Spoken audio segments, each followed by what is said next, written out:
Welcome back, ladies and gentlemen. We are continuing on with World War I today, but we have to kind of take a step to the side here and find out what's going on in Russia at this exact time that World War I is going on. And so, Ken's statement that we're looking at today is this idea, again, of nationalism and some of the causes and consequences of World War I. What is going to happen here is smack dab in the middle of World War I, Russia is going to go into their own revolution. And that is going to cause, obviously, some issues for them continuing to fight in World War I.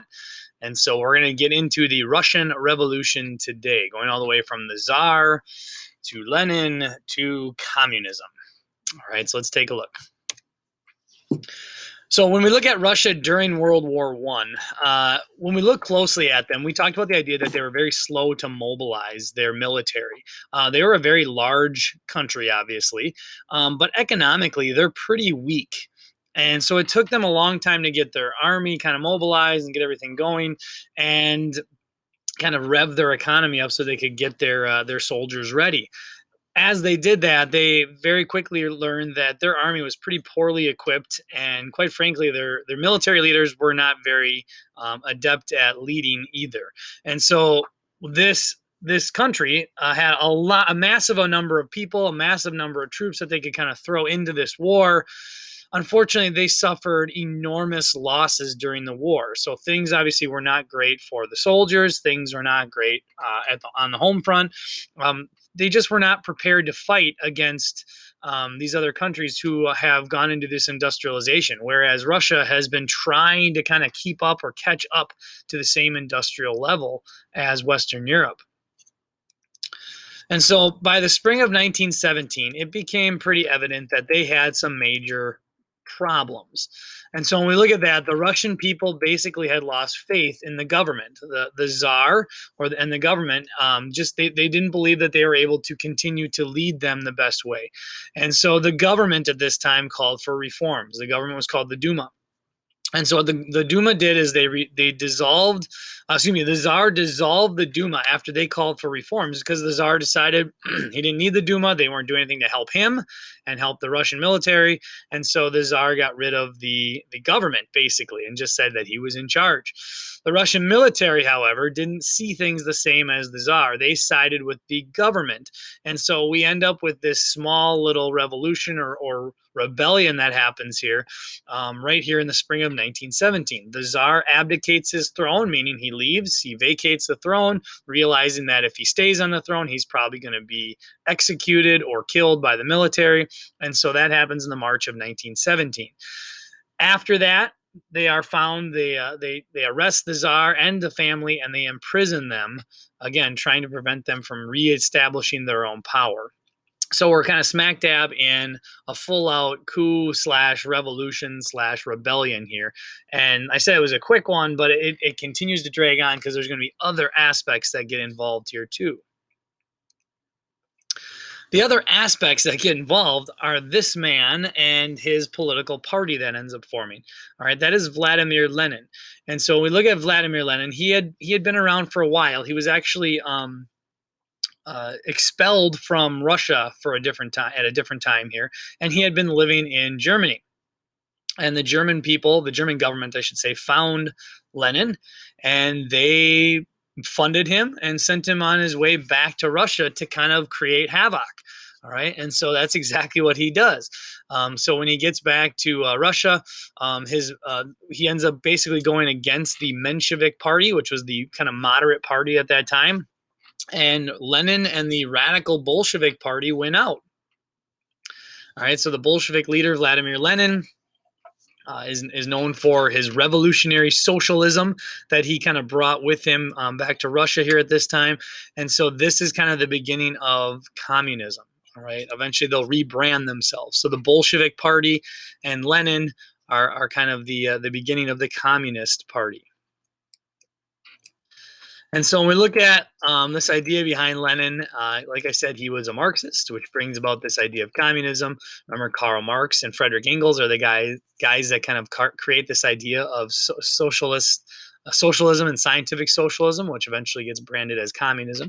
And so Lenin's form of Marxism, eventually, this Bolshevik party, becomes the Communist Party.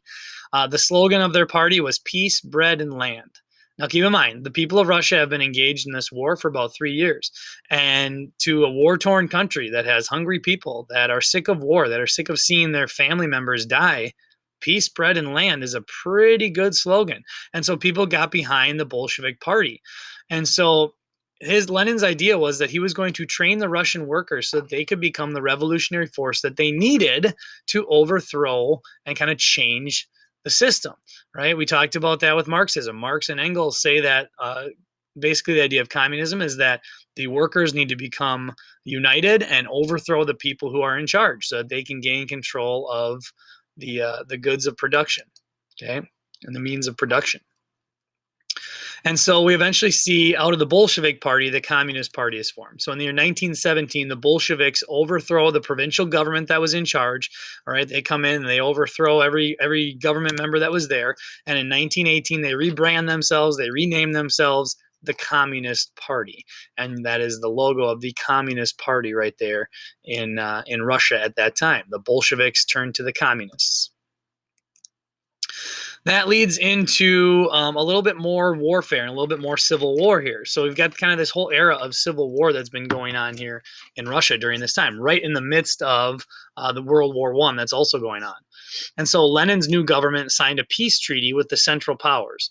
All right, so keep in mind, Russia was on the same side as the Allies. So we have Britain, we have France, we have Serbia, and Russia. Well, Russia ends up signing a peace treaty with Germany and Austria-Hungary so they can get out of the war. Lenin realizes that they can no longer fight World War I. They need to focus on the fight at home. And so he does that. And so desperate for peace, Lenin basically gives up Russian territory to Germany. So Russia had controlled the territory basically to the east of Germany. Now, we know that as Poland today. That'll happen later on. But that was, at that point anyway, that was Russian territory. They give that to Germany in the peace treaty here.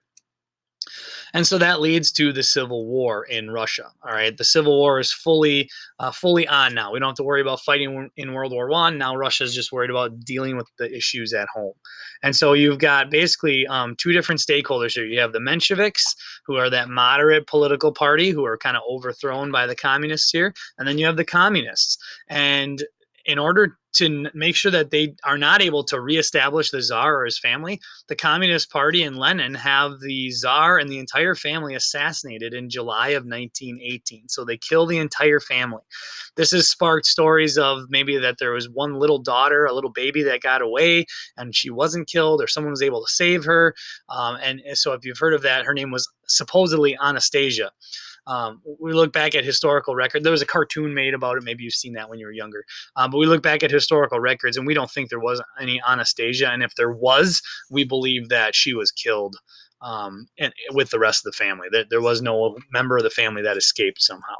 Okay, so the communists assassinate the Tsar and his family, which obviously upsets the group of people that were considered monarchists, because their goal was to bring the Tsar and their family back into power. And so we end up with this civil war that's now staged. We have the Red Army, which is the Communist Army, versus the White Army. And so when we look at the Communist Army, they were ready to fight. The right-wing revolutionaries, the people that were kind of the monarchists, or even the Mensheviks here, they were nicknamed the Whites. That was the name of the army that they were controlling at this time. And so these two armies, the Red Army and the White Army, faced off against each other. The Whites army was receiving Western aid. So like countries like Britain and France were not happy that Russia signed a peace agreement with their enemy. And so those countries started helping fund the side that was going to bring the country back to normal, I guess you can say. They were upset at Lenin and the communists for what they had done.